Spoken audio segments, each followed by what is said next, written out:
Ngaha turaje Nyagasani twitabiriye ingoma y'urukundo ku izina ry'Imana Data na Mwana na Roho Mutagatifu. Amen. Amahoro bana b'Imana, ni muhumure, Imana iradukunda, ije kutugira neza kuri uyu wa gatandatu w'icyumweru cya 11 mu byumweru bisanzwe, tariki 21 Kamena 2025. Dore amasomo ajya kuduhuza n'ab'ijuru. Isomo rya mbere ni mu ibara ya kabiri Pawulo Mutagatifu yandikiye Abanyakorinti, umutwe wa 12 umurongo wa mbere kugeza ku wa 10. Bavandimwe, mbese ni ngombwa kwirata? Nyamara reka ngere kubonekerwa no kubyo nahishuriwe na Nyagasani. Hari umuntu nzi ku bwa Kristo hashize imyaka 14, niba byari mu mubiri we simbizi, niba bitari mu mubiri we nge simbizi, Imana niyo ibizi. Uwo muntu rero yarajyanywe agezwa mu bushorishori bw'ijuru, kandi nzi ko umuntu niba ari mu mubiri we niba atari mu mubiri we simbizi, Imana niyo ibizi. Uwo muntu yajyanywe mu ijuru maze ahumvira amagambo arengeje imivugigwe, umuntu ndetse adafitiye uruhusa rwo gusubiramo. Bene uwo muntu namwiratana koko, usibye ko ngewe nta kindi nziratana kitari intege nke zanjye. Rwose nshatse kwirata sinaba ndi umusazi, kuko nawe mvugira ibiri ukuri. Ariko nabyo ndabyirinze ngo hato batangira ko bansumbye uko bambona cyangwa uko mvuga, maze kugira ngo ibyo bintu bihanitse nahishuriwe bitantera kwirarika, nashyize umugera mu mubiri ariyo ntumwa ya Sekibi, mwigi nkubita nirinde kwikuza. Ibyo byatumye nsaba Nyagasani gatatu kose ngo ayingize, maze aransubiza ati, ingabire yanjye iraguhagije, kuko ububasha bwanjye bwigaragariza cyane cyane mu banyantege nke. Niyo mpamvu mbihisemo kwiratira mu ntege zanjye, kugira ngo ububasha bwa Kristo bunyituriremo, bityo mpimbarirwe mu ntege zanjye, mu bitutsi, mu mage, mu bitotezo no mu ihagarikamutima mbigirira Kristo. Kuko igihe cyose mba mfite intege nke aribwo nyine mba nkomeye. Iryo ni ijambo ry'Imana. Zaburi ya 34. Nimushishoze maze mwumve ukuntu Uhoraho anogera umutima. Umumarayika w'Uhoraho aca ingando hafi y'abamutinya akabagoboka. Nimushishoze maze mwumve ukuntu Uhoraho anogera umutima, hahirwa umuntu abereye ubuhungiro. Nimutinye Uhoraho mwebwe abo yitoreye, kuko amutinya ntacyo babura. Abakire bageza aho bakena bagasonza, naho abashakashaka Uhoraho ntacyo babura. Bana, nimuze mu ntege amatwi, mureke mbigisha uko mutinya Uhoraho. Areyeho umuntu ukunda ubugingo, akifuza guhirwa mu buzima bwe bwose. Nimushishoze maze mwumve ukuntu Uhoraho anogera umutima. Nyagasani Yezu nabane namwe. Amagambo yo mu Ivanjili ntagatifu ko yanditswe na Matayo, umutwe wa 6 umurongo 24 kugeza ku 34. Muri icyo gihe abigishwa bari bateraniye iruhande rwa Yezu ku musozi, maze arababwira ati, ntawe ushobora gukorera abashebuja babiri. Azanga umwe akunda undi, cyangwa azibanda kuri umwe asuzugura undi. Ntimushobora gukorera Imana na bintu. Nicyo gituma mbabwira nti, mwihagarikwa imitima nuko muzamera, ariko bibatunga cyangwa kubyo muzambika umubiri wanyu. Ubugingo se ntiburuta ibyo kurya? Umubiri se wo nturuta umwambaro? Nimurebe inyoni zo mu kirere, ntizibiba, ntizisarura, ntizihunika mu bigega, nyamara so mu ijuru arazigaburira. Mwebwe se ntimuzatambukije agaciro? Ninde muri mwe naho yahagarika umutima ate washobora kugira icyo yongera ku bugingo bwe? Imyambaro yo yabahagarika iki umutima? Nimwitegereze indabo zo mu gasozi uko zikura, ntiziruha ntiziboha. Nyamara ndababwira ko na Salomoni mu bukire bwe bwose atigeze yambara nka rumwe muri zo. Niba Imana yambika icyatsi cyo mu murima kiriho none, ejo kikazatagwa mu muriro, mwe ntizabarengerezaho mwabemera gato mwe? Mwibunze rero imitima muvuga ngo, tuzarya iki, tuzanywa iki, tuzambara iki? Nibi byose abanyamahanga bahibikanira. So mu ijuru azi ko ibi byose mubikeneye. Ahubwo mbere na mbere nimuharanire ingoma n'ubutungane bwayo, naho ibindi byose muzabigerekerwaho. Mwiterwe impagarara n'ibyejo, umunsi w'ejo uzazana impagarara zawo. Umuruha buri munsi urahagije. Iyo ni Ivanjili ntagatifu. Bayoboke b'Imana, nimuhumure, mwihagarika umutima. Aha tugeze ni kuri buri munsi. Nyagasani arifuza kuguha ihumure ry'uno munsi, arifuza kugutambukaho. Bya bintu byose bigushikamiye akubwira ati humura. Bya bintu byose bigutera impungenge umunsi kundi ati humura, komera, wihagarike umutima, wibuze umutima. Bya bintu byose bituma urara udasinziriye, bya bintu byose bituma ubura apeti, bya bintu byose biguhangayikishije muri no minsi. Ibyo byose Nyagasani arifuza kutambutsa ijambo rye iwawe, mu rugo rwawe, mu buzima bwawe, ati humura rwose, ntukagire ikibazo, humura rwose, unyizereho gusa. Amen, amen, amen. Bayoboke b'Imana, Yezu Kristo akuzwe. Uyu munsi amasomo aratambuka atwereka ko tugomba kwizera Imana, kwiringira Imana. Bya bindi bya umukobwa wabwiye umusore ati kwanguyeho amaboko n'amaguru uzaze uyifatire. Nk'uko natwe akenshi ubuzima bwacu dukunze guhungabana, tukagira ishavu, tukagira agahinda, ariko se hari umuntu twizera? Nyagasani uyu munsi arifuza kukubwira ati nyizere, unyizere, ibindi ureke, ntuzamenye igihe byakorewe. Akenshi abantu dukunze kubizera kubera ko turi abahemu, kongeye tukabisubiraho ntacyo bitwaye, ko biryoha bisubiwemo. Abasesenguzi ba Bibiliya batubwira ko ijambo humura rigaruka inshuro 365 bingana n'iminsi 365 igize umwaka wose. Bikongera bigatwibutsa nanone ko Imana iduhumuriza buri munsi. Muri iyo minsi 365 Imana iri kuduhumuriza ati witinya, humura, nyizere, ungirire icyizere, komera, wihungabana, witinya, wibunze imitima, komera, komera, komera. Nuko rero nyawe Nyagasani afite bene aya magambo agenda atambutsamo ubutumwa bwe agira ngo guhumurize. Nawe rero icyo usabwa ni ukumwizera, ni ukumwemera, kugira ngo ugushaka ko Imana gukorerwa muri wowe. Y'intego remezo tujye kuzirikanaho, wibuze umutima, wihagarike umutima. Nawe uzi kureba ibintu byose biri kukudurumbanya muri no minsi, ibyago, agahinda, ibitotezo, ibigushikamiye, amadeni menshi, uburwayi n'ibindi byose biri gukwirundaho. Nawe Nyagasani wabwira ijambo ati humura, wibunze imitima. Amen. Akenshi mu buzima bwacu dukunze kurangwa no gushidikanya, ndetse rimwe na rimwe tukaburira abantu icyizere. Umuntu ngo nta gukuraho icyizere, uzamenye ko naringiye kuvuga ibyawe byose birangiye, nta kindi abasigaje, ni nko kwambura ubusa, nta kintu aba kigusigiye. Akenshi ntidukunze kwizera abantu kubera ko nyine abantu ni abahemu, baraturyarya, baratwiba, ibyo badusezeranyije ntabwo babishyira mu bikorwa, n'ibindi byinshi cyane ugasanga kenshi tutabizera. Ese Imana yo ntizaturengerezaho twabemera gato? Mu isomo rya mbere turumva Pawulo ufite amizero wese muri Nyagasani, nibwo ijambo ari kubwira Abanyakorinti rigenda risozwa rigira riti Imana niyibizi. Kuko Imana niyibizi, ibintu byose tukabishingira ku Mana. Ubuhanga bwose Pawulo yari afite, ubwenge yari afite, si ngombwa kubyirata.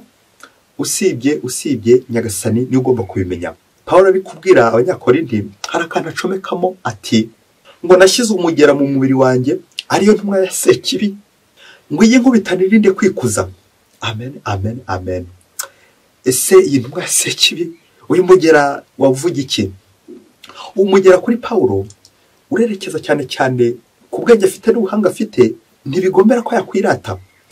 Kubera iki? Kubera ko nawe hari igihe yabaye kirekire ari inyuma ya Kiliziya, ari gutoteza Kiliziya, ari gutuka Kiliziya. Rero nawe iyo ageze mu bandi uko biri kose yibuka ko yahemukiye Kiliziya, akakagera nawe karamujomba ati nyamara nawe ugiye wibuka ko ari ahantu wageze uhemukira Kiliziya, urayitoteza, urayigambanira. Erezo mako wongeye kugaruka, nawe akantu kagenda kakagufita. Buri twese hari akantu kagenda katwibutsa ko tutagomba kwirata, ko tutari imiseke igoroye, ko tutarabere, ko tutari intungane, ahubwo ko turi gushaka ubutungane.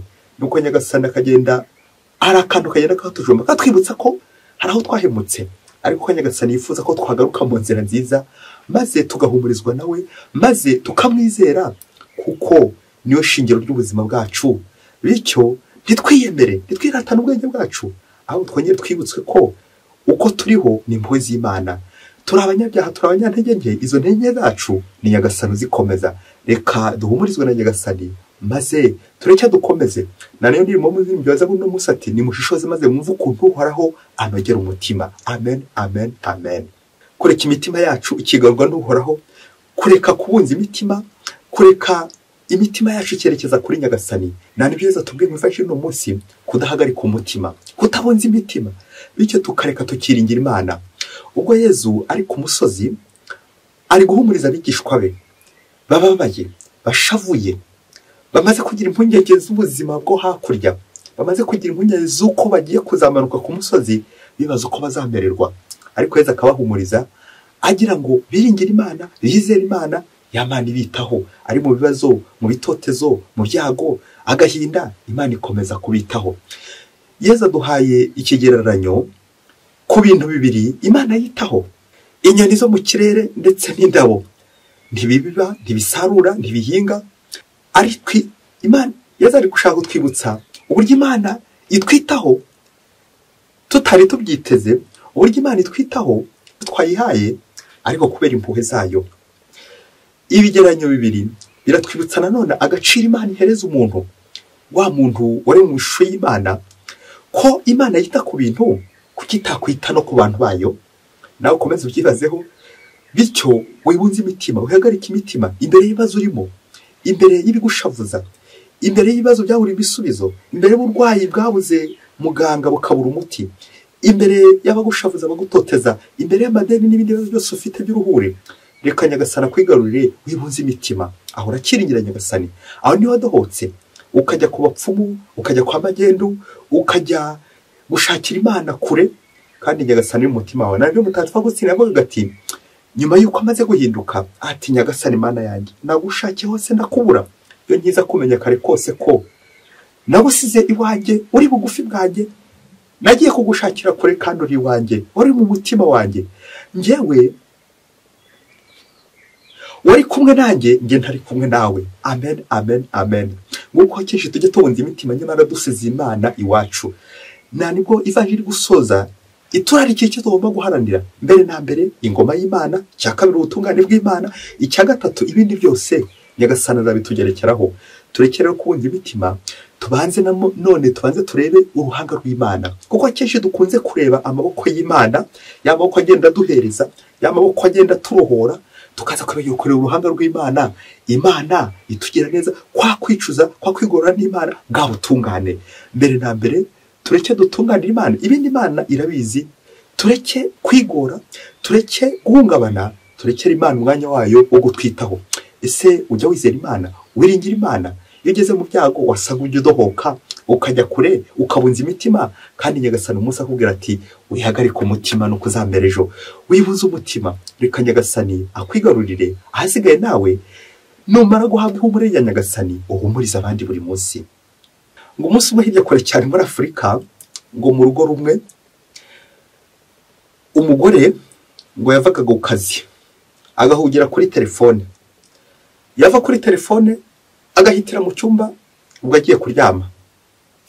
Nuko ngo umunsi umwana we wifura wabonaga ibi byose bimukorerwaho, uko nyina atari kumwitaho, yita kuri telefone akita no ku cyumba cye, ngo aza kwegera nyina mukuru mu ishuri wamunaniye, asanga nyina ahugiye kuri telefone ariyo yamutwaye. Nuko ngo baza nyina ati, mama wamfashije gukosora umukoro mwarimu yaduhaye ku ishuri.